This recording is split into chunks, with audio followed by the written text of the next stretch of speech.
بسم اللہ الرحمن الرحیم۔ السلام علیکم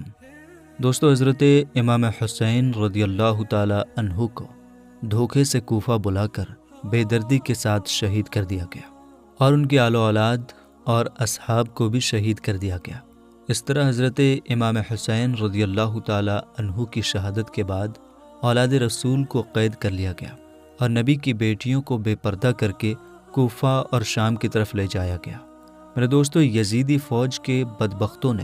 اہل بیت کی تمام پاک دامن خواتین کے سروں سے دوپٹوں کو اتار دیا اور ان کے پاؤں میں بیڑیاں ڈال کر ان کو قید کر کے لے جایا گیا۔ امام حسین کی شہادت کے بعد بیویوں کو قید کر کے آگے آگے یزید کی فوج خوشیاں مناتی اور ناچتی جا رہی تھی اور ان کے پیچھے اہل بیت اطہار کی پاک دامن خواتین قید ہو کر آ رہی تھیں، اور فوج یزید نے تمام شہیدوں کے کٹے ہوئے سروں کو اپنے نیزے پر اٹھایا ہوا تھا، اور وہاں میدان کربلا میں حضرت امام حسین رضی اللہ تعالی عنہ اور ان کے اصحاب کے جسم مبارک بغیر سر کے پڑے ہوئے تھے۔ میدان کربلا میں ہر طرف لاشیں ہی لاشیں پڑی تھیں۔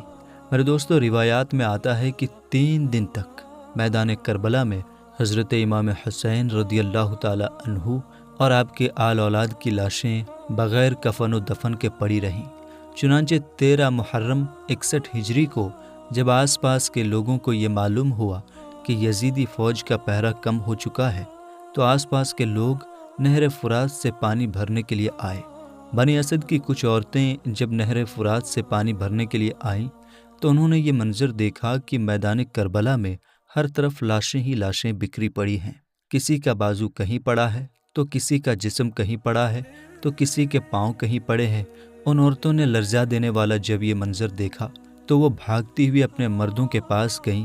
اور اپنے مردوں سے کہنے لگی کہ اس کربلا کے میدان میں حضرت محمد مصطفیٰ صلی اللہ تعالیٰ علیہ وسلم کا خاندان تھا، شاید یزید نے ان کو شہید کر دیا ہے۔ ان شہیدوں کی لاشیں بکھری پڑی ہیں اور ان کے خیمے جلے پڑے ہیں۔ وہ عورتیں اپنے مردوں سے کہنے لگیں کہ آؤ ہم چل کر آل رسول صلی اللہ تعالیٰ علیہ وسلم کے شہیدوں کو دفن کرتے ہیں۔ ان عورتوں کی یہ بات سن کر ان کے مرد ان عورتوں سے یہ کہنے لگے کہ تم پاگل ہو گئی ہو، آل رسول کو یزید نے قتل کیا ہے۔ اگر ہم ان کو دفن کریں گے تو یزید کہیں ہمارا دشمن نہ بن جائے اور کہیں ہمیں بھی قتل نہ کر دے۔ تم اس بات کو چھوڑ دو، کوئی نہ کوئی آئے گا تو ان کو دفن کر دے گا۔ اپنے مردوں کی یہ بات سن کر وہ عورتیں اپنے مردوں سے کہنے لگی کہ تعجب ہے تمہارے ایمان پر، تم لوگ رسول اللہ صلی اللہ تعالیٰ علیہ وسلم کا کلمہ پڑھتے ہو اور ان کی آل اولاد سے یہ محبت رکھتے ہو۔ یاد کرو کہ حضور پاک صلی اللہ تعالیٰ علیہ وسلم نے کیا فرمایا تھا کہ میں تم لوگوں سے کچھ نہیں مانگتا سوائے اس کے کہ تم میری آل اولاد سے محبت کرو، یعنی اہل بیت سے محبت کرو۔ اس طرح یہ عورتیں اپنے مردوں سے کہنے لگی کہ اگر تم لوگ نہیں جاتے تو مت جاؤ، ہم جائیں گے۔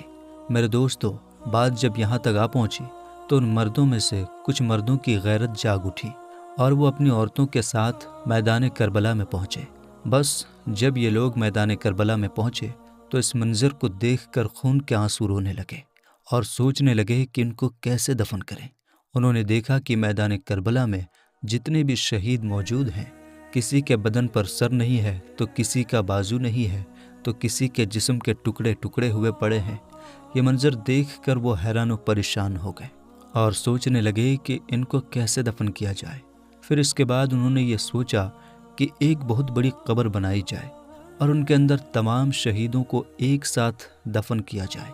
یہ لوگ شہیدوں کو دفن کرنے کے لیے قبر کھود ہی رہے تھے کہ اچانک سے ایک گھڑ سوار ان کے پاس آیا۔ یہ منظر دیکھ کر یہ لوگ سوچنے لگے کہ شاید یہ کوئی سپاہی ہے۔ یہ لوگ اس سے پوچھنے لگے کہ تم کون ہو؟ تو وہ گھڑ سوار بولنے لگا کہ میں رسول اللہ صلی اللہ تعالیٰ علیہ وسلم کے نواسے کا بیٹا زین العابدین ہوں۔ یاد رہے دوستو کہ یہ وہی زین العابدین ہے کہ جو حضرت امام حسین کے وہ اکلوتے بیٹے تھے جو کربلا کی اس جنگ میں شہید نہیں ہوئے تھے۔ وجہ یہ تھی کہ یہ اس وقت کافی بیمار حالت میں تھے، جس کی وجہ سے کسی بھی طرح سے اس جنگ میں شامل نہیں ہوئے تھے۔ حالانکہ جب یہ جنگ ختم ہو گئی تھی تو خاندان کی باقی عورتوں کے ساتھ بیماری کی حالت میں لیٹے ہوئے حضرت امام زین العابدین کو بھی قیدی بنا کر کوفہ اور شام کی طرف لے جایا گیا تھا۔ یہی وجہ ہے کہ بہت سارے اتہاس لکھنے والے اس بات سے سہمت نہیں ہوتے ہیں کہ بعد میں کربلا میں پڑے ہوئے جسموں کو دفنانے کے لیے حضرت امام زین العابدین بھی کربلا کے میدان میں پہنچے تھے، کیونکہ جب ان کو قیدی بنا کر لے جایا گیا تھا تو اتنی جلدی ان کا وہاں سے واپس آنا کیسے ممکن تھا۔ بہرحال دوستو، جب انہوں نے بتایا کہ میں رسول اللہ صلی اللہ تعالیٰ علیہ وسلم کے نواسے کا بیٹا زین العابدین ہوں، تو یہ منظر دیکھ کر تمام لوگ زار و قطار رونے لگے۔ اس کے بعد حضرت امام زین العابدین نے زمین پر ایک کپڑا بچھایا اور حضرت امام حسین رضی اللہ تعالیٰ عنہ کے اعضاء مبارک کو اکٹھا کرنا شروع کر دیا۔ کہیں سے امام حسین رضی اللہ تعالیٰ عنہ کا ہاتھ مبارک ملتا تو کہیں سے جسم مبارک کا کچھ حصہ ملتا۔ اس طرح حضرت امام زین العابدین نے حضرت امام حسین رضی اللہ تعالیٰ عنہ کے تمام جسم کے حصے کو جمع کیا اور ایک جگہ پر اکٹھا کر لیا، اور جب حضرت امام زین العابدین حضرت امام حسین رضی اللہ تعالیٰ عنہ کو دفن کرنے کے لیے میدان کربلا میں زمین کو کھودتے ہیں تو دیکھتے ہیں کہ ایک جگہ پر پہلے سے ہی قبر بنی ہوئی ہے۔ چنانچہ حضرت امام زین العابدین حضرت امام حسین رضی اللہ تعالیٰ عنہ کو اس قبر کے اندر دفن فرما دیتے ہیں، اور ان کے ساتھ حضرت امام زین العابدین اپنے بھائی حضرت علی اصغر اور حضرت علی اکبر کو بھی دفن کر دیتے ہیں، اور میدان کربلا میں ایک قبر بنا دیتے ہیں، اور وہاں دوسری طرف جو ان لوگوں نے ایک بہت بڑی قبر کھودی تھی، وہاں اس قبر میں کربلا میں موجود تمام شہیدوں کو اس قبر کے اندر دفن کر دیا جاتا ہے۔ میرے دوستو، میدان کربلا میں موجود اس جگہ کو آج بھی گنج شہیدہ کہا جاتا ہے، جہاں تمام شہدائے کربلا کے جسم مبارک ایک ساتھ دفن کیے گئے ہیں۔ اس طرح جب تمام شہدائے کربلا کو دفن کر دیا گیا تو کسی نے کہا کہ ایک شہید کو دفن کرنا ابھی باقی ہے، کوئی بوڑھے صحابی ہیں، ان کو ابھی تک تدفین نہیں کیا گیا۔ اس وقت حضرت امام سجاد رضی اللہ تعالیٰ عنہ رو رو کر فرمانے لگے کہ یہ حبیب ابن مظاہر ہیں۔ آپ رضی اللہ تعالیٰ عنہ فرمانے لگے کہ اللہ تعالیٰ یہ چاہتا ہے کہ ان کو ایسی جگہ دفن کیا جائے کہ جہاں پر جب بھی کوئی حضرت امام حسین رضی اللہ تعالیٰ عنہ کے پاس آئے تو ان کو سلام کر کے آئے۔ اس کے بعد حضرت حبیب رضی اللہ تعالیٰ عنہ کو دفن کیا گیا۔ جب سب لوگ دفن کرنے کے بعد جانے لگے تو کسی نے کہا کہ ٹھہرو، ابھی ایک اور شہید کو دفن کرنا باقی ہے۔ تو لوگوں نے کہا کہ تمام شہیدوں کو دفن کر دیا گیا ہے، اب کون سے شہید باقی ہیں؟ تو حضرت امام سجاد رضی اللہ تعالیٰ عنہ فرمانے لگے کہ آؤ نہر فرات کے کنارے۔ جب تمام لوگ وہاں پر پہنچے تو دیکھا کہ حضرت عباس رضی اللہ تعالیٰ عنہ کا ایک بازو پڑا ہے۔ جب لوگ تھوڑا آگے بڑھے تو دیکھا کہ حضرت عباس رضی اللہ تعالیٰ عنہ کا دوسرا بازو پڑا ہے، اور حضرت عباس رضی اللہ تعالیٰ عنہ کا جسم مبارک وہاں پر موجود ہے جہاں پر آپ لڑتے لڑتے شہید ہوئے تھے۔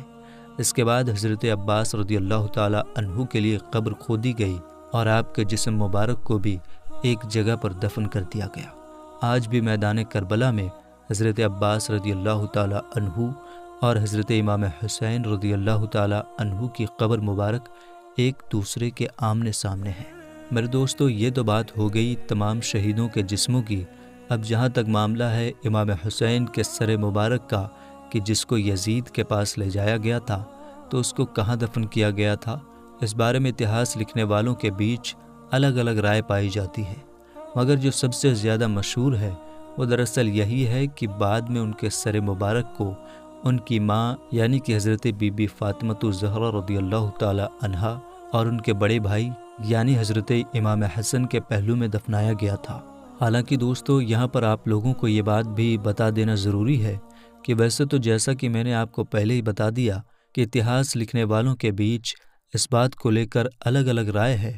کہ جس وقت تمام شہیدوں کو دفنایا جا رہا تھا اس وقت وہاں پر حضرت امام زین العابدین موجود تھے یا پھر نہیں تھے،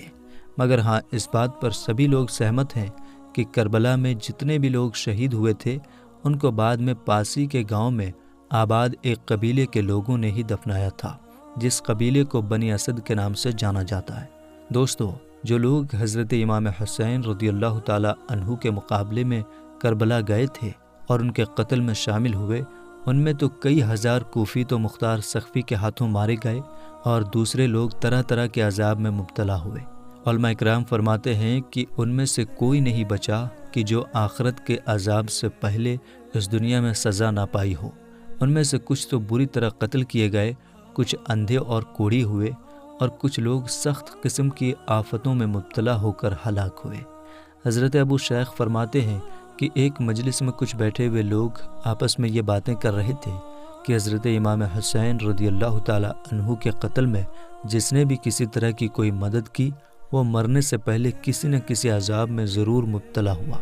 ایک بڈھا جو اسی مجلس میں تھا، اس نے کہا، میں نے بھی تو مدد کی تھی، مگر میں کسی عذاب میں مبتلا نہیں ہوا۔ اتنا کہنے کے بعد یہ ایک جل رہے چراغ صحیح کرنے کے لیے کھڑا ہوا تو اس کی آگ نے بڈھے کو پکڑ لیا، اس کا پورا بدن جلنے لگا، وہ آگ آگ چلاتا رہا، یہاں تک کہ دریا فرات میں کود پڑا، مگر آگ نہیں بجھی اور وہ اسی میں جل کر مر گیا۔ اور حضرت علامہ ابن حجر مکی رحمۃ اللہ علیہ لکھتے ہیں کہ یزید کے لشکر کا وہ سپاہی کہ جس نے حضرت امام حسین کے سر مبارک کو اپنے گھوڑے کی گردن میں لٹکایا تھا، کچھ دنوں کے بعد لوگوں نے دیکھا کہ اس کا چہرہ بہت زیادہ کالا ہو گیا ہے۔ تو لوگوں نے اس سے پوچھا کہ تیرا چہرہ تو بہت زیادہ خوبصورت تھا، پھر اتنا زیادہ کالا کیسے ہو گیا؟ اس نے کہا، جس روز میں نے حضرت امام حسین کے سر کو اپنے گھوڑے کی گردن میں لٹکایا تھا، اسی روز سے ہر رات کو 2 آدمی میرے پاس آتے ہیں اور مجھے پکڑ کر ایسی جگہ لے جاتے ہیں جہاں بہت سی آگ ہوتی ہے، مجھے منہ کے بل اس آگ میں ڈال کر نکالتے ہیں، اس وجہ سے میرا منہ اتنا زیادہ کالا ہو گیا ہے۔ راوی کا بیان ہے کہ وہ شخص بہت بری موت مرا۔